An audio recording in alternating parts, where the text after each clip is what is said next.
Breaking news as we welcome you into NFL Live, and thank goodness we've got Sal Powell to help us out with all of it. He's at Browns-Eagles practice today, live from there. And Sal, some big news coming out of that Browns quarterback room. What more can you tell us?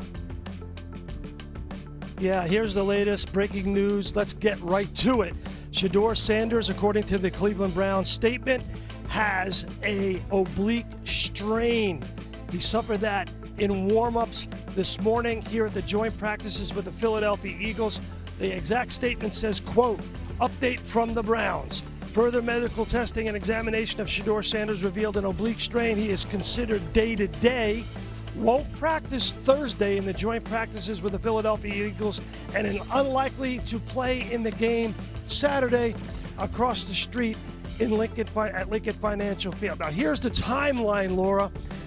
This morning, out on the practice field at NovaCare, we watched Shedeur Sanders warm up. He had every intention of going out there and joining the quarterbacks of the Cleveland Browns to practice, joint practice with the Philadelphia Eagles. Then he went over to Kevin Stefanski, the head coach, who told me after practice that Sanders complained of soreness or tightness in his oblique, and Stefanski pulled him out. He wanted him to practice against the Eagles. So after practice, I got a chance to talk to 40-year-old Joe Flacco, who's right now number one on the depth chart, about how Shedeur Sanders is handling the ups and downs of being injured, not being able to practice, starring in a role against the Panthers in his first preseason game. How is he handling the spotlight? Here is Joe Flacco's answer. Listen to this.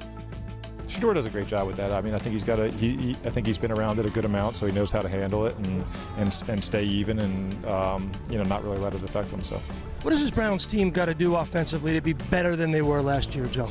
I think we just got to be physical and use that physicality to our advantage. I think anytime you want to be good on offense in this league, it starts with that. It starts with the guys up front and giving them the ability to play fast and play physical. Joe Flacco, as we know, grew up about 8 miles over the Walt Whitman Bridge in Audubon, New Jersey. His wife and children were here today. He's 40. He's got a Super Bowl MVP. Doesn't need to practice, but he was out there today. Definitely doesn't need the preseason. He won't be playing in the preseason game for the Browns. So we will see, obviously, a lot of Dillon Gabriel, who was out there today, the rookie from Oregon, and we will definitely see Kenny Pickett once he gets healthy. But no Shedeur Sanders, oblique strain, not good for the rookie out of Colorado. All right, thanks so much, Sal Powell. The latest there, a lot to unpack. So we welcome you into the show. We got Meg Tannenbaum here, as well as Mina Kimes and Peter Schrager joining us too.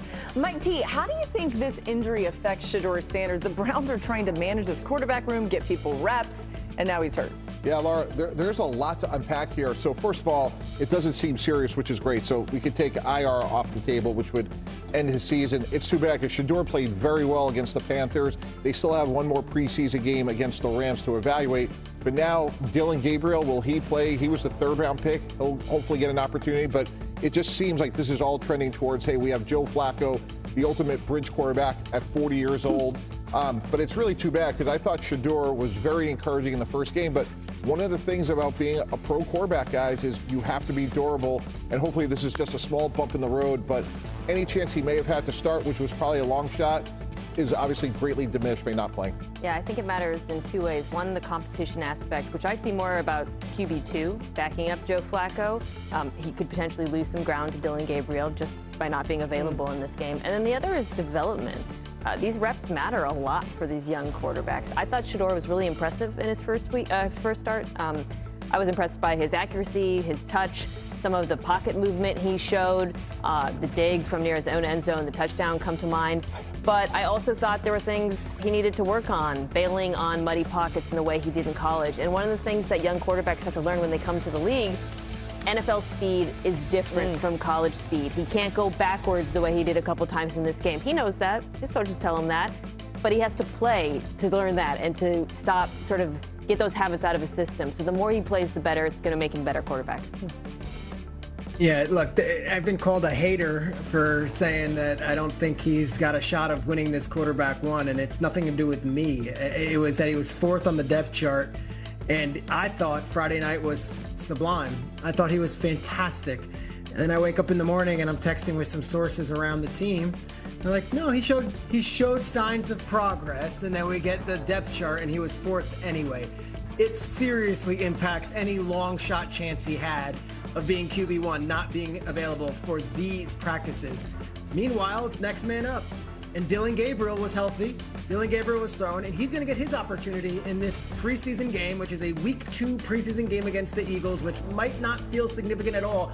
But to Mina's point, if you've got your 2 veteran quarterbacks, one of them unavailable, one of them likely not going to play, and then you got your 2 rookie quarterbacks, this is a real opportunity for, in the same field, against the same defense, against the same stacked odds, Shedeur to outshine Dillon Gabriel. Well, over the 2-day period, it looks like Dillon Gabriel is going to get that opportunity and not Shedeur. Yeah, it's interesting because you wondered what maybe Kenny Pickett or Dillon Gabriel thought as they watched Shedeur play really well.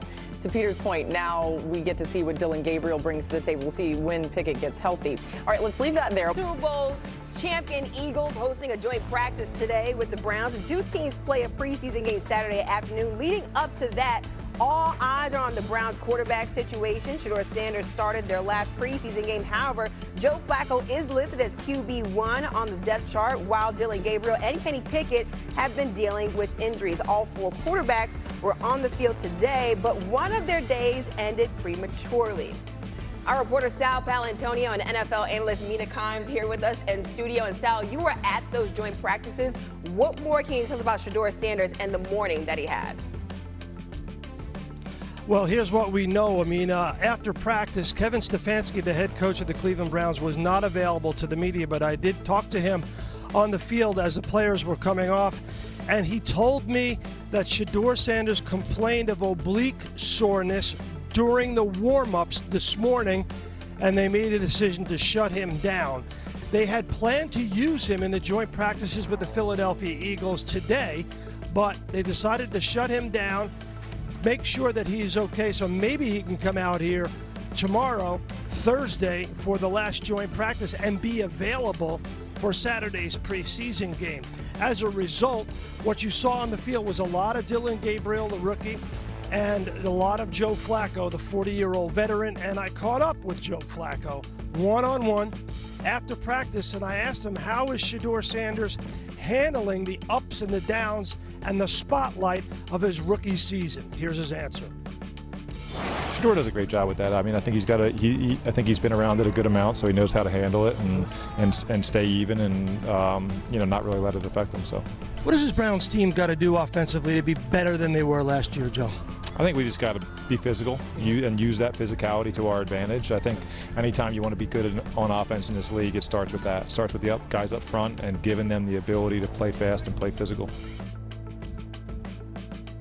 Play fast, play physical. Translation, this Kevin Stefanski offense is going to be recommitted to running the ball with 40-year-old Joe Flacco, and it looks like he is going to be the Week 1 starter, and Dillon Gabriel will play most of the game on Saturday. Kenny Pickett still remains up in the air with that hamstring injury. So does Shedeur Sanders right now. His status is very much up in the air. They are going to check him out, get him an MRI to see what damage, if any, he did to that oblique during warm-ups, Amina. Yeah, another turn in the quarterback situation out there in Cleveland. Sal, thanks so much for that insight. Amina, I want to bring you in right here. You heard what Sal Paolantonio just had to say about Shedeur Sanders coming out of practice today. Your reaction to that?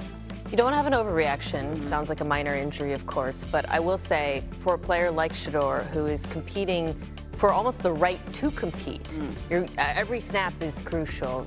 Many teams in the NFL treat joint practices as having more importance than preseason games, frankly. The fact that he got to play so much in preseason Week 1 was a huge advantage in his competition with Dillon Gabriel, seems like, for QB2. It's also an opportunity to learn. You know, one thing I thought watching him play in that first preseason game, he looked accurate, thought he made good decisions, but you also saw him getting used to NFL speed. There were some moments where he was bailing on the pocket like he did in college. He has to learn. He can't do that in the NFL, but the only way he can learn that is by being on the field. So you want him to get back on the field as soon as possible. The key that you mentioned at the top, not to overreact. So hopefully everyone could just take a back seat, maybe take a little bit of a breath. On the other side, this Eagles offense